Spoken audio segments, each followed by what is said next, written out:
Балалуу болгондон кийин балам ийгиликтүү болсо, башына кут конуп, бактылуу болсо, тапкан акчасы жугумдуу болуп, үй бүлөсүн бага алса деген сыяктуу тилектериңди дайыма айтат экенсиң да. Анан көрсө балага билим эле бербестен финансылык сабаттуулук жашоодо кийин тапкан акчаңды кантип колдонууң керек, кантип топтооң керек, кийинки өзүңдөн кийинки муундарың, балдарыңдын келечегине кантип кам көрүүң керек деген нерселерди кичинекей кезинен үйрөтүп баштоо керек экен да көрсө.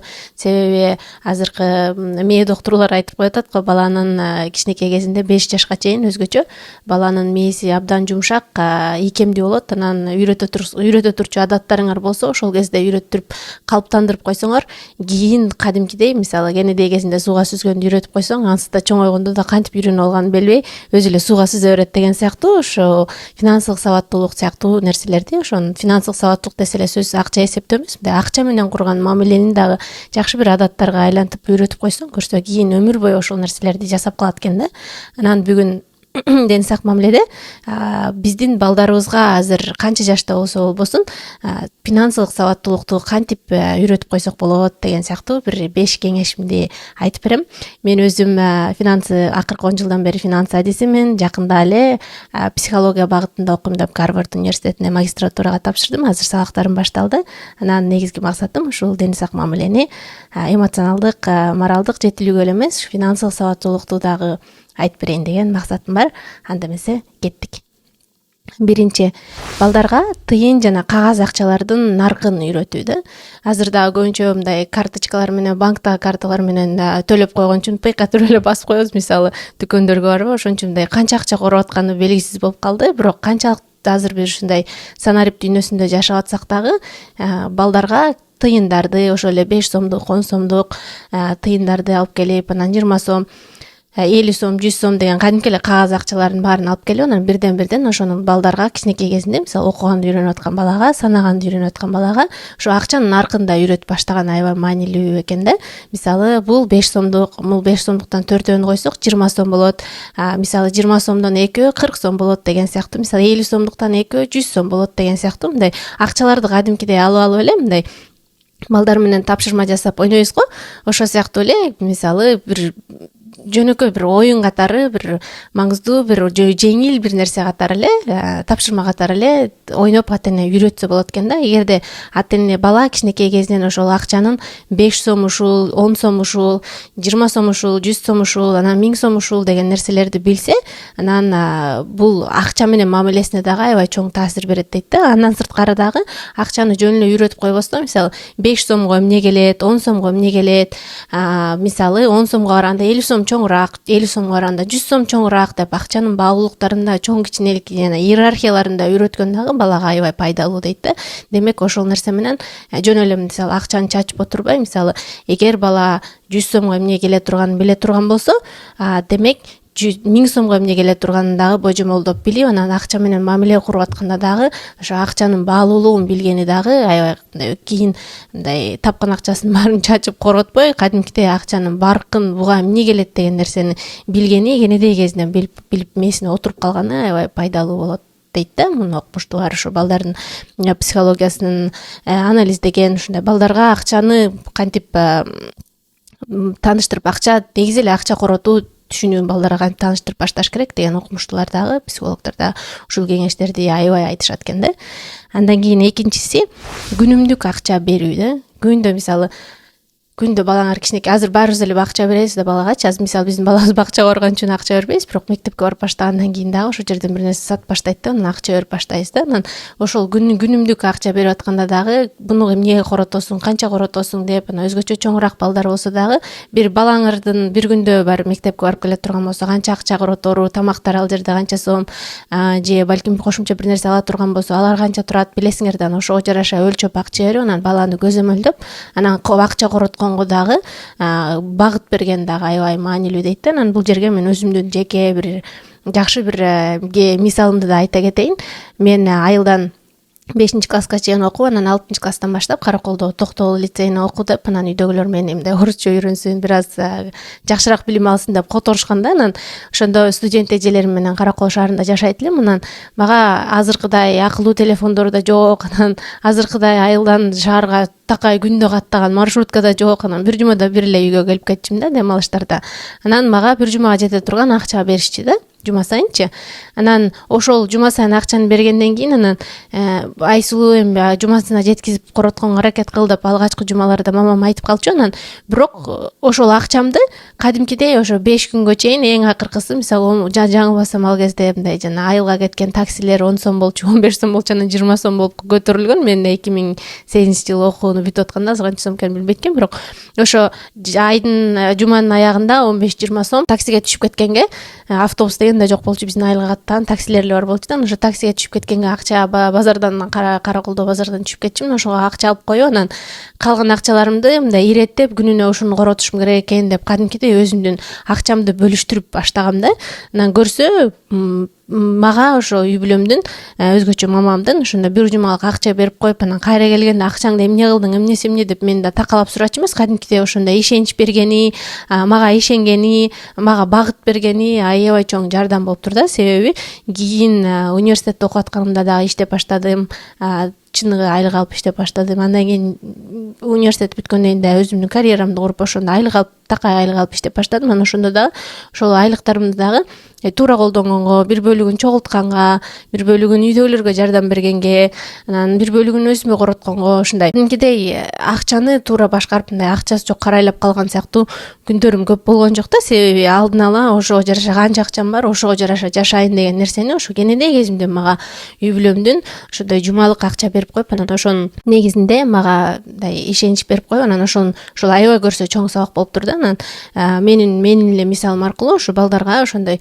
балким күндө акча бергендин ордуна, бул менин жеке кеңешим, бир жумага жете тургандай акча берип, анан көзөмөлдөп үйрөтүп, бул канчалык адамга эркиндик берсең да ошончолук өз алдынча чечим чыгарганда дагы бир нерсени бат өздөштүрөт го. Дайыма мындай 100% контролдун астында эмес, күнүнө эмес, балким бир жумага жете турган акчаны берип коюп, анан бир жуманын аягына чейин баланы көзөмөлдөсө аябай жакшы нерсе, жакшы үйрөнүп кетет да бир канча жуманын аралыгында.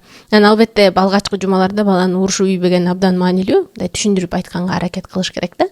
Себеби акча менен биринчи куруп аткан мамилеси да, анан дагы мамилесинин жакшы болгону аябай маанилүү да. Андан кийин үчүнчү бул акча үнөмдөө күндөрү да.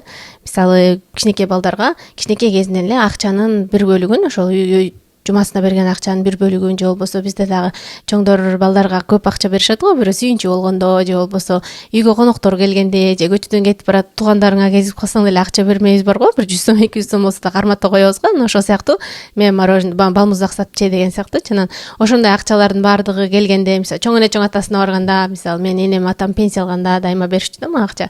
Анан ал акчалардын баардыгы мага ашык акчалар болчу да. Анан ошол сыяктуу балдарга бир белгилүү бир үнөмдөө күндөрүн жарыялап коюп, үнөмдөө күндөрү болбосо дагы белгилүү бир ушундай ашыкча акчалар келгенде да ошол нерселерди үнөмдөп, чогултуп, анан балким бала бир китеп сатып алгысы келсе, же балким бир оюнчук сатып алгысы келсе, же бир жака баргысы келсе, ошол нерсеси үчүн кадимкидей пландап, анан ошол үнөмдөгөн акчаны ошого коротобуз деп, анан баланын мындай напсисин тыйганды дагы үйрөтүү, бул аябай маанилүү да. Анан балким үнөмдөө күнү деп айткандай, мисалы бир айда 1-2 жолу, кээ бир күндөрү мисалы ошол акчаңды сактап коюп, анан ошол акчанын аркылуу бир нерсени сатып алабыз деп айтса да жакшы болчу да. Азыр эсимде ушуну айтып берип атып эстеп кеттим. Мен кичинекей кезимде ушундай ата энемдер кошумча акчаларды бергенде жайында мен аябай курчакка кийим тигип ойногонду аябай жакшы көрчүмүн да. Анан курчакка окууну убагында курчак сатып беришчү эмес да, сен азыр окушуң керек деп. Анан аябай курчак ойногум келет, жаңы барбилерди сатып алгым келет. Анан мага айтышчу да, алда акчаларыңды чогулта бер, анан каникулга чыкканда ошону сатып аласың деп. Жана мен ушунчалык мындай жакшы окуп, аракет кылып, анан ошол акчамдын баарын чогултуп, анан бир атайын бир китептин ортосуна коюп, анан сактайт элем да үйдө стенканын ичинечи. Анан каникул болду дегенде, анан энем менен же мамам менен базарга барып, анан биз курчак сатып алчубуз да, ошо жайлай ойнойм деп, окуп бүттү, эми ойногонго мүмкүнчүлүгүм бар деп. Анан азыр дагы ошол нерсе ушунчалык ичимде калып калыптыр. Бир нерсе алгым келсе,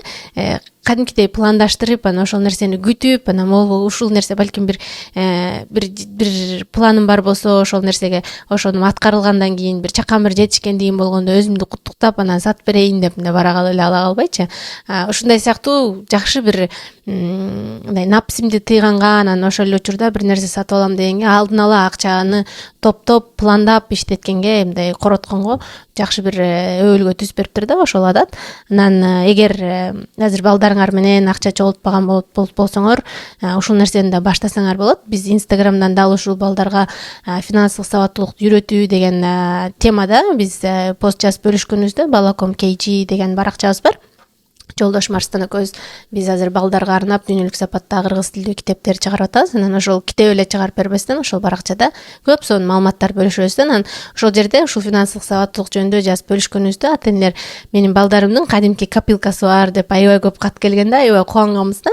Анан ошол ата-энелердин кеңештеринен балдарыңарга мисалы үйдө мисалы 3 балаңыз болсо, үчөөнө 3 башка копилка сатып берсеңиз дагы аябай сонун болчу да экен да. Балким бир туугандар чогултуп көрүшү мүмкүн, бирок ар бир баланын өзүнүн копилкасы болсо, жана акча чогулткан кичинекей жакшы оюнчугу болсо, анан жакшы болчудай да. Мисалы үйгө соода кылып келгенден кийин майда тыйындарды дайыма балдарыңарга берип койсоңор, мисалычы ошо копилкаңа чогулта бер деп, анан мисалы жайында барганда велосипед сатып аласың, же сен жайында каникулга чыкканда көлгө барабыз деген сыяктуу ошол чогулт деп, мисалы балаңыз эмнени каалап атса, ошону чогулта берсеңер дагы аябай пайдалуу болот экен. Бул реалдуу кеңеш, көп ата-энеге, дүйнө жүзүндөгү ата-энелерге иштеген кеңеш. Бул биздин 1000ден ашык ата-эне жактырып, анан көп жүздөгөн каттарды алганбыз ушуну бөлүшкөндө. Анан ата-энелер айтышканда копилка сонун жардам берет деп. Эгер азыр балдарыңардын копилкасы жок болсо, сөзсүз барып сатып берип анан баштасаңар болот. Бул акча чогултуу түшүнүгүнө бир чоң бир фундамент болот да бала үчүн. Андан кийин 4-үнчү зарыл буюм менен каалаган буюмдун айырмасын түшүндүрүүдө. Адамга мисалы күнүмдүк керек боло турган буюмдар бар, мисалы акча коротуубуз керек болгон нерселер бар. Мисалы тамак аш сатып алышыбыз керек, мисалы кыш келаткан болсо, кышкы кийимибиз жок болсо, кышкы кийим сатып алыш керек деген сыяктуу мындай күнүмдүк ыктыяжга сөзсүз керек боло турган, ансыз жашай албай турган ыктыяждарыбыз болот го. Мисалы ошолорго акча коротуу менен анан каалаган бир мындай кыялыбыздагы мындай жактырып көңүлүбүзгө жараша акча коротуу деген нерселердин айырмасын аябай түшүндүрүп бериш керек да. Мисалы үйгө нан сатып келген деген нерсе, бул мисалы зарыл боло турган болсо, анан барып балмуздак жеген, бул кошумча нерсе да. Анан эгер шартың жок болсо, балмуздак жебей кое туруп нан сатып жеш керек деген сыяктуу. Бул эми жөнөкөй эле бир концепт айтып атам, сөзсүз түрдө ушуну кылуу деген нерсе эмес, бирок ушундай нерселердин зарылчылык менен жөн эле каалаган бир буюмду сатып алуунун айырмасын түшүндүрүп балдарга укмуш керек экен.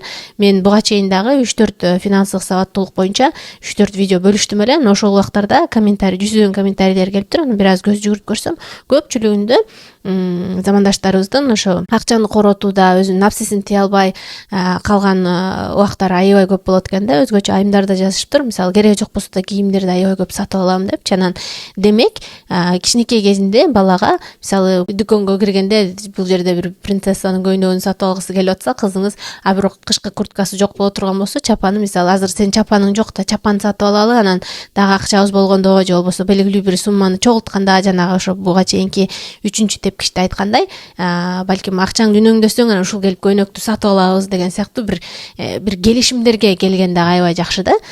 Себеби бала деген бала эле эмес, баардык эле адамдар, өзгөчө балдар бир нерсеге жок дегенди да аябай терс кабыл алышат да.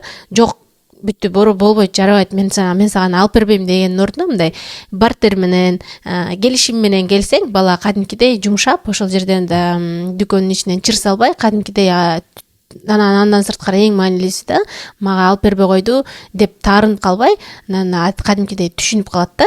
Ошон үчүн мисалы балага кичинекей кезинде, мисалы биздин балабызга дүкөнгө барганда, оюнчук дүкөндөрүнө барганда, мисалы Канада оюнчук дүкөндөрү укмуш чоң, Америкадагыдай болуш керек. Америкада да ошондой негизи эле ошол жердегидей оюнчук дүкөндөр бирдей да, ичем шумдук талаба да. Бизде дүкөндөр дагы кичирек чакан болуп ар түрдүү го, бирок бияка келгенде биринчи жолу көрдүм мен, шумдук чоң дүкөндөр бар экен да. Эми өзүң чоң киши болуп дагы аябай кызыгасың да. Анан баарын алгың келет экен.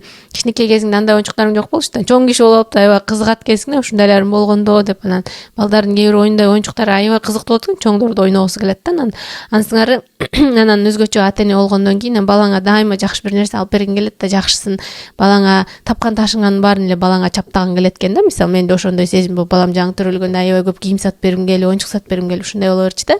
Анан ошо дүкөндөргө барганда, дүкөндөргө киргенде ай кой болбойт, балабыз мындайга киргенде көзү күйүп кетет экен деп, азыр 3 жашта, ошо 1 жаштарынан баштап оюнчуктарга аябай кызыгып баштады да, ошо дүкөндөргө киргенибизде. Анан биз мисалы мен бул жолдошум Арстандын инициативасы, биз киргенде бир эле оюнчук сатып алабыз деп, ошону үйрөтөлү деп, анан биз Алманбет балабыздын аты, Алман азыр бир эле оюнчук сатып алабыз деп, анан 2-3 оюнчук алып келгенден кайсынысын танда деп, биз мисалы 3 оюнчук көргөзгөндө бирөөнү эле алабыз танда десек, анан өзү бирөөсүн тандап алчу да. Ошо мисалы 1 жаштарынан баштап эле тандаган үйрөндү. Азыр ушунчалык калыптанып калды. Мисалы дүкөндөргө киргенде, дүкөнгө баратканда биз алдын ала сурайбыз да, азыр белгилүү бир оюнчук алгысы келип атканын айтат да бала өзү элечи. Мисалы бүгүн мисалы бир трактор сатып алгым келип атат деп айтып атса, мисалы казгычы бар трактор алам десе, анда биз дүкөнгө барарда азыр казгычы бар трактор алабыз, ошолорду эле карайбыз деп айтабыз да. Анан баргандан кийин анан алдын ала сүйлөшүп макулдашып алып да баргандыгы үчүн бала ошого макул болот экен да. Мисалы биздин балабыз бир да жолу дүкөнгө барып чысталганын көргөн жокпуз да. Көрсө кичинекей кезинен, ийкемдүү кезинен ошол нерсени акырын түшүндүрүп көрсөтсөң жакшы экен. Мисалы барабыз, тракторлорду көрөбүз, анан тандайт өзү бирөөсүн, анан ошонун бирөөнү эле кээде 2-3 алгысы келип кетет. Анан жок, биз бирди эле алабыз да, бир эле трактор алалы деп келбедик белек десең, анан макул деп, анан бир тракторду алып келип, анан бактылуу, ал да бактылуу, анан ашык чакчабыз корогон жок деп, биз да бактылуу кайтабыз да дүкөндө. Себеби трактор сатып берем деген бюджетиңе коштуң да, ошону сатып берем балага дегендейинчи. Анан ансыңары ушундай нерселерди балага алдын ала үйрөтүп, анан койсо, көрсө, мисалы дүкөндөргө киргенде арзандатып алаттыр, бир деге 2000 сомго 2 джинс шым сатып алсаң болот дейт деп, анан барып 2 шым тең алып алып, бирок чындыгында сага бир эле шым керек болот да. Анан мисалы мен ошондой нерсени көп курманы болчумун да. Түркияда дагы аябай арзандатууларды көп жасайт го, анан арзан болоттур деп эле ала берет элем да. Көрсөң ал нерседен арылыш керек экен, ал нерсени өзүң тийишиң керек экен. Арзан болуп атат, арзандатып болуп атат деп эле албаш керек экен да. Магачы эмне керек ушун мен арзандатып мен алган күндө да ушуну киемби, азыр мунсуз деле жашап атамбы деген нерсеге келүү, ошол нерсени балага кенедей кезинен калыптандырып түшүндүрүп койгон аябай маанилүү экен да. Анан 5-чи, бул акыркысы, базарга чогуу баруу, бааларды салыштыруу, сапатка көңүл буруу. Бул аябай маанилүү нерсе, себеби соода кылганды билүү, тандоо бул аябай маанилүү нерсе да. Бизде мисалы кийим алган атса, бир нерсе алган атса, бизде көпчүлүк учурда дагы мисалы мен туугандарымда да кездешчү, муну алган атабыз, жүр базарга барып келбейли, тандашып койчу депчи. Мисалы өзү да тандай албайчы. Мисалы ошол нерсе менде дагы аябай бар болчу да. Бир нерсе сатып ала турган болсом, Арстан жүрүп барып тандашып койчу, кандай экен деп, анан мисалы ал да оюн айтмайынча бир нерсе сатып ала албай, мындай чечим кабыл ала албай, аябай кыйналат элем да. Көрсө мага кичинекей кезимден ошол нерсе мындай өзүмө канчалык деңгээлде өзүмө акча коротконду үйрөткөнү менен бир аз ошол тарапта мага мындай өзүң каалаганды тандап, мына акча ушуга сатып ал деген нерсе эркиндикти кичине беришпептир да. Мисалы кийим ала турган болгондо дачы. Анан ошон үчүн балдарга кичинекей кезинен базарга эчтип барып, өзүнө эчтип барып, кийим сатып берип аткан убактарда дагы, окуу курал сатып берип аткан убактарда дагы, анан жөн эле окуу курал эмес, мындай тамак аш сатып алып аткан барганда дагы мындай бааларды салыштырып көрүп, бул кайсынысы жакшы экен, кайсынысы сапаттуу экен, баасына сапаты шайкеш келеби деген анализдерди жасап, анан чогуу суроо берип бала мененчи, ошол нерсени ошондой аракет жасасаң, эксерсайз деп коебуз го англисче, ансыңар ошондой аракеттерди жасасаң балага аябай пайдалуу экен да. Мисалы биз тамак аш сатып алганы баратканда, азыр балабызды аябай аралаштырып калдык, азыр 3кө чыгып аябай сонун кепке сөзгө келип атай киши болуп калып да. Анан дүкөнгө баратканда, анан мисалы толтура мөмө жемиштер турган жерде мисалы баарын албайсың да, себеби баары чирип кетет, ал баарын жегиси келе берет. Ошон үчүн мисалы кайсын алалы, анда бүгүн кече мисалы бүлдүркөн жеп этик беле, кел бүгүн карагат жейли, сапаты жакшы экен, чирип кетпептирби деп, мындай ошол нерселердин баардыгын каратып, андан кийин кээде мисалы таттуу бир шоколад жегиси келип кетсе, мисалы шоколадты ала калып эле акчасын төлөгүчү эле жегиси келип баштайт да. Анан жок, бул деген дүкөндөн алып атабыз, мунун акчасын төлөшүбүз керек, жүрү деп, анан өзүнө мисалы азыр биякта кагаз акча көп колдонбой калдык, жалаң эле карточка менен басабыз, анан мынакей акчасын төлөйбүз, бул мынча доллар болду деп анан пыйк этирип өзүнө бастырып, анан ошол нерселерге аралаштырып баштадык да. Анан кадимкидей мисалы дүкөндө өзгөчө жана оюнчук дүкөндөрүнө барганда дагы мисалы оюнчукту алгандан кийин анан чырылдап бербей башта мисалы былтыр кичирээк кезинде кассага барып төлөгүчө оюнчукту бербей анан кассадан кел эже басып теге акчасын алып койсун десек да ошол жерден мындай концерт коюучу да. Бирок азыр кадимкидей ошо көбүрөөк аралаштырган үчүн аябай түшүнүп калды. Мисалы дароо барып анан акчасы аз акчасын төлөйбүз деп анан берип анан акчасын төлөтүп ушинтип калды да. Анан дагы бир нерсе, ушул нерсени макул мага өзүмө тандоо мүмкүнчүлүк бербегени менен мамам ошо жана аябай ошо өзүнүн тапкан акчасынын баардыгын жазып, анан өзгөчө короткон акчалардын баарын жазып, базардан келгенден кийин эмне алдым деп салыштырып ушинтип аябай дептер жазат да. Анан ошол нерсени мага аябай сиңирип койгон окшойт. Мисалы азыр дүкөндөргө барганда бир нерсе сатып алыш керек боло турган болсо, дароо монтип сканировать эте калган адатым бар да. Тиякта канча турат, буякта канча турат, ошол эле товар кандай экен деп анан эң оптималдуусун таба калам да. Арстан эле күлө берет, сен бат эле кантип сандарды таап каласың депчи. Көрсө кичинекей кезиңден ата энең ошол нерсеге аябай аралаштырса, өзгөчө бизде мамамдын чакан кичинекей айылда дүкөн иштетчү. Анан кадимки продукт тамак аш саткан. Анан биз товар алган барганыбызда дагы тиги каякта экен, тиги жерде канча экен деп базарда баардык жерде жайылып турат. Анан сен бир канчадан 10дон 15тен сатып алып келип анан бир аз акча кошуп сатасың да айылданчы. Анан көптү албайсың. Анан ошон үчүн биз дүкөндөрдү кытырганда дагы мамам тиги жерде канча экен, бул жерде канча экен, ушул эле майды бул эже buncha сатып атыптыр, тиги контейнерге баралычы, буга баралычы деп анан салыштырып, анан жанына кошо башты көтөрүп жүрүп ошол нерселерди көрчүмүн да. Анан көрсөм ошол дагы аябай маанилүү экен да. Себеби азыр ушунчалык базар, дүкөндөр ушунчалык көп. Бир эле буюмду бирөө башка баада, бирөө башка баада, же бирөө ошол эле буюмдун башка начарраак сапатын дагы кымбатыраакта сатып атышы мүмкүн да. Ошон үчүн балдардын көздөрүн көндүртүп коюу, товарлардын сапатына, саны, баасы шайкеш келеби деп кадимкидей ошону фильтрлеген үйрөтүп коюу аябай маанилүү да. Бул негизги баланын финансылык сабаттуулугуна киришүүдөгү негизги 5 кеңештерим болду. Бул туурасында суроолоруңар болсо да төмөндө жазгыла, кошумча дагы видео тартып айтып берели. Узун видео көбүрөөк айтканда да кыскараак айтчы деп жинелип кеткендер да болот экен. Ошон үчүн кыскараак айтканга аракет кылдым бул жолу. Эми бирок азыр башынан баштап кайра бирден санап бере коеюн, силер эстеп калганыңарга. Биринчи, тыйын жана кагаз акчалардын наркын үйрөтүү. Экинчи, күнүмдүк акча берүү, ошол эле жана бюджет жасоосуна шарт түзүп берүү. Үчүнчү, акча үнөмдөгүнү, акча чогултканды үйрөтүү балага. Төртүнчү, зарыл буюм менен каалаган буюмдун айырмасын түшүндүрүү. Бешинчи, базарга чогуу баруу, бааларды салыштыруу, анан сапатка көңүл буруу, сапаты менен баасы шайкеш келеби деген анализди жасоону үйрөтүү. Бул видеобуз пайдалуу болду деген үмүттөбүз. Дагы ушул тематикадагы эмоционалдык, моралдык жетилүү жана финансылык сабаттуулук боюнча көбүрөөк видео көргүңүз келет десеңиз, биздин Ден сак мамиле каналыбызга жазылыңыз. Сиздин колдооңуз, жылуу сөзүңүзгө биз муктажбыз. Ошол нерселер бизди дагы да көбүрөөк жаратканга мотивация берет. Биз менен болгонуңузга чоң рахмат.